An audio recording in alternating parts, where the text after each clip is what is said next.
Hi hello నమస్తే అందరికీ welcome to my channel గన స్టోరీస్ వరల్డ్. మీరు స్టోరీ చదివే ముందు ఒక మాట చెప్పాలి మీకు. రొమాన్స్ కిల్లర్ స్టోరీ గురించి మీకు టైటిల్ చూస్తేనే అర్థమైపోయింది అనుకుంటా. రొమాన్స్ కంటెంట్ కూడా చాలానే ఉంటుంది అని. ఎవరికైనా కాస్త ఇబ్బందిగా అనిపిస్తే మాత్రం స్కిప్ చేయండి. అంత ఇదిగా నేను రాయలేదు, కానీ ఎవరికైనా ఇబ్బందిగా అనిపిస్తే మాత్రం ముందే చెప్తున్నాను. ఎందుకంటే మీకు టైటిల్లోనే తెలిసిపోతుంది స్టోరీ ఏంటి అనేది. పూర్తిగా స్టోరీ కూడా అలా ఉండదు, మీకు నచ్చుతుంది అని ఆశిస్తున్నాను. ఇంకా స్టోరీలోకి వెళ్ళిపోదాం. Romance killer episode 12. ఈయన మళ్ళీ ఎవరిని వేసేయడానికి వెళ్తున్నాడో దేవుడా, కనీసం ఈ రోజైనా మా ఆయన ఎవరిని వేయకుండా చూడు దేవుడా అనుకుంటూ విశ్వ చూపించిన రూమ్కి వెళ్ళింది సుహ. తను ఇంట్లోకి వెళ్ళిన టైంలో ఎవ్వరూ లేరు. మెయిడ్స్ కూడా వాళ్ళ హౌస్కి వెళ్ళిపోయారు.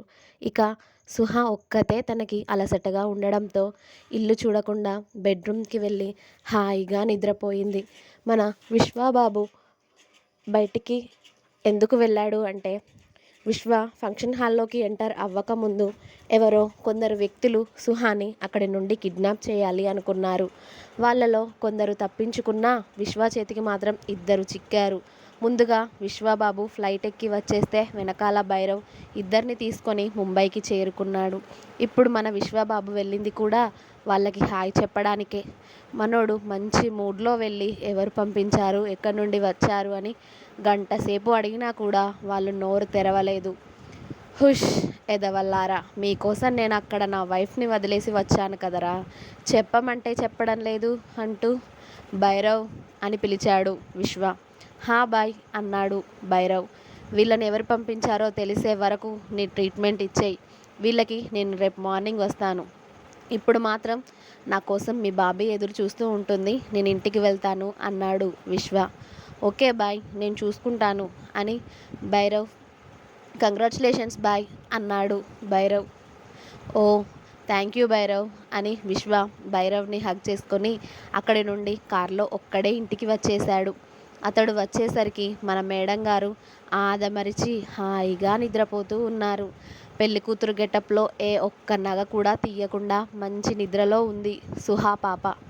ఆమె నడుము మీద ఉండాల్సిన చీర స్థానభ్రంశం చెంది అతడిని రమ్మని ఆహ్వానం పలుకుతుంది. ఆమె నడుము అతడికి సవాల్ విసురుతూ ఉంటే అతడిలో ఉండే ప్రతి నరం జివ్వున లాగుతూ ఉన్నాయి.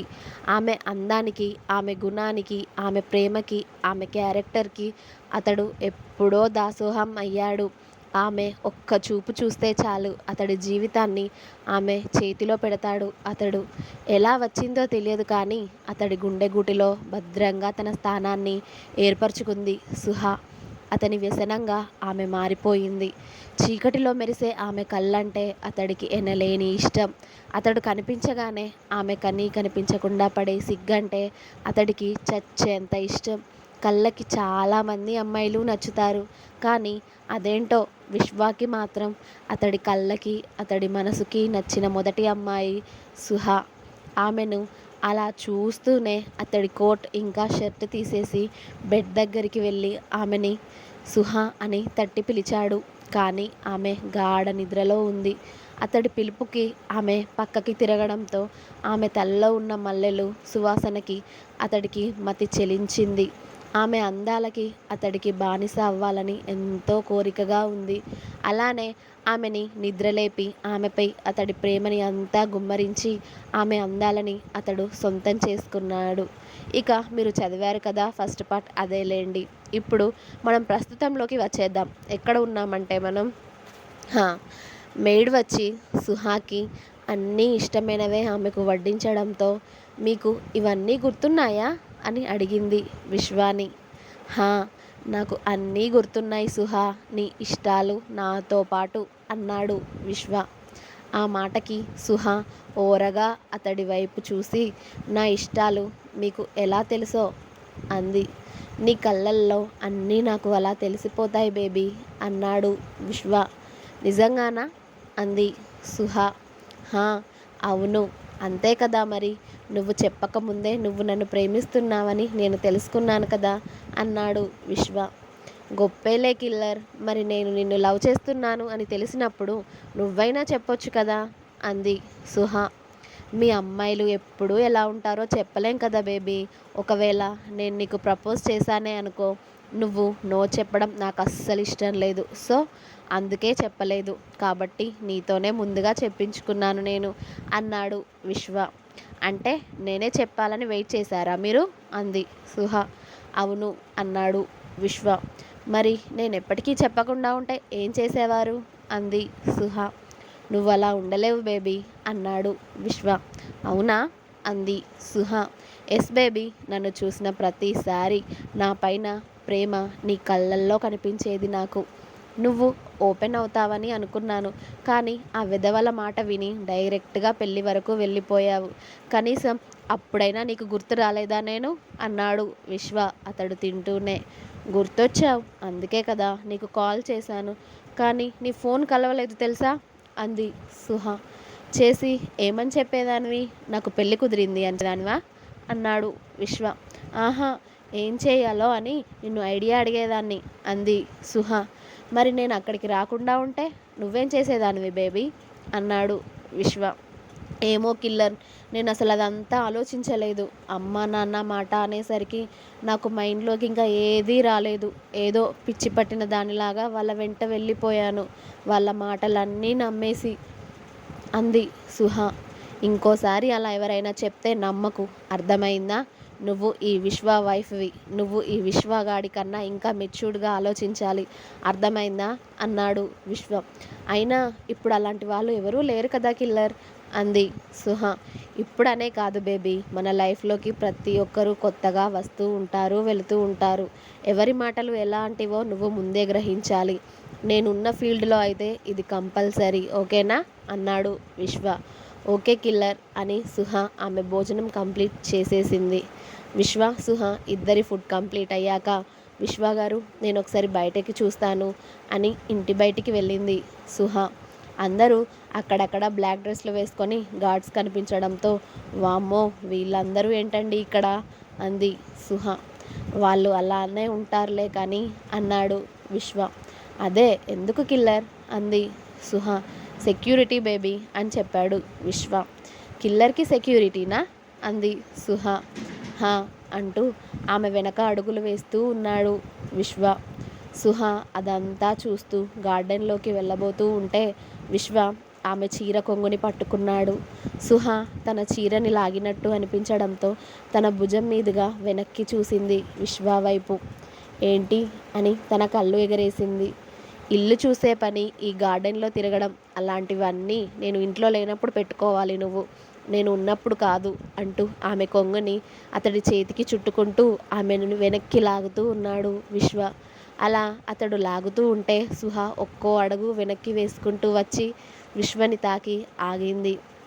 అలా వచ్చిన ఆమెను బ్యాక్ హగ్ చేసుకొని ఇంట్లోకి వెళ్దాం పదరా, నీతో నాకు చాలా పని ఉంది అని అతడి పెదాలను ఆమె వీపుపై అద్దాడు స్లో వాయిస్లో చెప్తూ. ఏం పని కిల్లర్ అంది సుహ. బెడ్రూమ్లో చెప్తాను పదరా అన్నాడు విశ్వ. అతడి మాటలకి ఆమెకి సిగ్గు ముంచుకొచ్చేసి తలని కిందికి వాల్చేసింది. బేబీ అని పిలిచాడు విశ్వ. హా కిల్లర్ అని మత్తుగా అంది సుహ అతడు చేస్తున్న పనులకి. ఇంట్లోకి వెళ్దాం పదా అన్నాడు విశ్వ. ఓకే అని సుహ ముందుకు తిరిగి అతడి చేయి పట్టుకుంది. విశ్వ ఆమె హ్యాండ్ని హోల్డ్ చేసి లోపలికి తీసుకెళ్తూ ఉన్నాడు. ఇద్దరు బెడ్రూమ్లోకి వెళ్ళాక విశ్వ డోర్ లాక్ చేసి సుహాని అతడి చేతుల్లోకి తీసుకొని ఆమె కళ్ళల్లోకి చాలా ప్రేమగా చూస్తూ ఉన్నాడు. సుహ కూడా అతడి కళ్ళల్లోకి చూస్తూ ఉంది. ఆమెని బెడ్ మీదకి చేర్చి ఆమె పక్కన చేరాడు విశ్వ. సుహానే అతడి వైపుకు తిరిగి అతడి చెంపపై చేయి వేసి అతడి బుగ్గకి ప్రేమగా ముద్దు పెట్టింది. అతడి బియర్డ్ని ఆమె చేయితో తాకుతూ కిల్లర్ అని పిలిచింది. హా బేబీ అన్నాడు విశ్వ ఆమె ప్రేమని ఫీల్ అవుతూ. మీ బియర్డ్ని ఒక్కసారైనా తాకాలి అనిపించేది నాకు. మిమ్మల్ని ఎప్పుడు చూసినా మీకు బియర్డ్ చాలా బాగుంటుంది కిల్లర్ అంది సుహ. అవునా అన్నాడు విశ్వ. హా, అసలైనా కిల్లర్ నువ్వు కిల్లర్లా ఉన్నావా చెప్పు, ఎంత హ్యాండ్సమ్గా ఉంటావో తెలుసా అంది అతడి మీసం లాగుతూ. నువ్వు చెప్పు బేబీ వింటాను అన్నాడు విశ్వ. హా! నిన్ను చూడగానే ఏ అమ్మాయి అయినా పడిపోతుంది తెలుసా? నీ ఫిజిక్‌కి కత్తిలా ఉంటావు నువ్వు అని చెప్పింది సుహ. అవునా? అన్నాడు విశ్వ. హా! అలాగే నేను కూడా పడిపోయాను కదా అంది సుహ. ఆమె చెప్పేవి అన్నీ చిన్న స్మైల్‌తో వింటూ ఉన్నాడు విశ్వ. ఇంకా? అన్నాడు విశ్వ. ఇంకా అంటే ఏం చెప్పాలి బాబూ! నీ చూపుతోనే పిచ్చెక్కించేస్తావు తెలుసా? అంది సుహ. హహహ అని నవ్వుతూ. అవునా? అన్నాడు విశ్వ. హా! అవును బాబు. తమరు కిల్లర్ మాత్రమే కాదు. తమరిలో ఇంకా చాలా క్వాలిటీస్ ఉన్నాయి.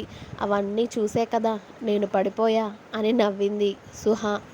నువ్వు నా గురించి ఇన్ని చెప్పాక కూడా నాకు ఇంకా ఎలా ఆగాలి అనిపిస్తుంది చెప్పు బేబీ అంటూ సుహాని వెల్లకిలా తిప్పి ఆమె మీదకి చేరిపోయాడు విశ్వ. హా విశ్వ, బరువుగా ఉన్నారు మీరు అంది సుహ అందంగా నవ్వుతూ. భరించాలి బేబీ, తప్పదు అని అతడి ముద్దుల ప్రయాణం మొదలుపెట్టాడు విశ్వ ఆమెపై.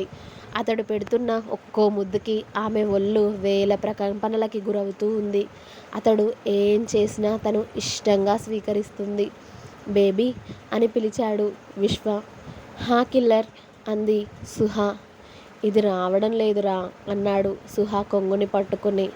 1 మినిట్ అని అతడికి ఇబ్బంది లేకుండా తనే ఆ పిన్ తీసి పక్కన పెట్టేసింది సుహ.